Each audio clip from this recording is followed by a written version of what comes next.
पहाड़ों के बीच बसा नंदनपुर गांव अपनी सुंदरता और शांत माहौल के लिए दूर दूर तक जाना जाता था। चारों ओर हरे भरे जंगल, चिड़ियों की चहचहाहट और ऊंचे ऊंचे पहाड़ों से निकलती एक विशाल नदी, ये सब मिलकर जैसे किसी परी कथा की दुनिया बनाते थे।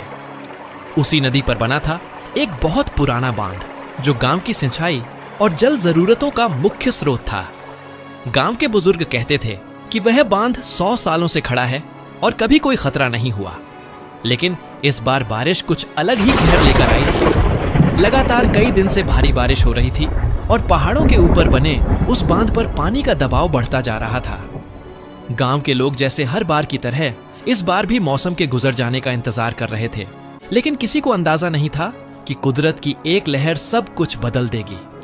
रात का वक्त था, घुप अंधेरा और तेज बारिश की आवाज से सब कुछ थर्रा रहा था। तभी एक भयानक गड़गड़ाहट के साथ बांध टूट गया और जैसे पूरा पहाड़ चीख उठा। एक विशालकाय जलराशि पलक झपकते ही पहाड़ों से नीचे उतरती गई और नंदनपुर की ओर दौड़ पड़ी। गांव की गलियों में पानी की लहरें घुसने लगी, लोग चिल्लाने लगे, गाय भैंसें बहने लगी, घरों की दीवारें दरकने लगी और बच्चे अपने माँ बाप से बिछड़ते चले गए।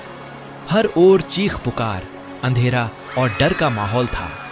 उसी गांव में एक 12 साल का लड़का था, अर्जुन, दुबला पतला लेकिन जिद्दी और साहसी। जब हर कोई जान बचाकर भाग रहा था, अर्जुन ने देखा कि उसके दोस्त, बूढ़े दादा दादी और कुछ छोटे बच्चे अभी भी अपने घरों में फंसे हैं। उसने बिना एक पल गंवाए गांव के पुराने पीपल वाले ऊंचे टीले की ओर दौड़ लगाई, जहां थोड़ी ऊंचाई होने की वजह से बाढ़ का पानी नहीं पहुंच पाया था। वहां पहुंचकर वह चिल्लाने लगा, जो भी मेरी आवाज सुन सकता है, टीले की ओर आओ, मैं मदद करने आ रहा हूं। फिर वह वापस पानी में उतरा। टॉर्च की हल्की रोशनी में वह एक एक घर पहुंचता, फंसे लोगों को बाहर निकालता, बच्चों को कंधे पर उठाकर टीले की ओर लाता और फिर से निकल जाता।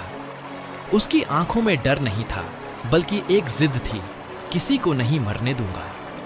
गांव का मंदिर जो थोड़ी ऊंचाई पर था, वहां कुछ लोग शरण ले चुके थे। अर्जुन वहां गया और लोगों को एकजुट किया। हम सब मिलकर दूसरों की मदद करेंगे। जिसने भी तैरना सीखा है वो मेरे साथ चले। कुछ नौजवान उसके साथ आ गए।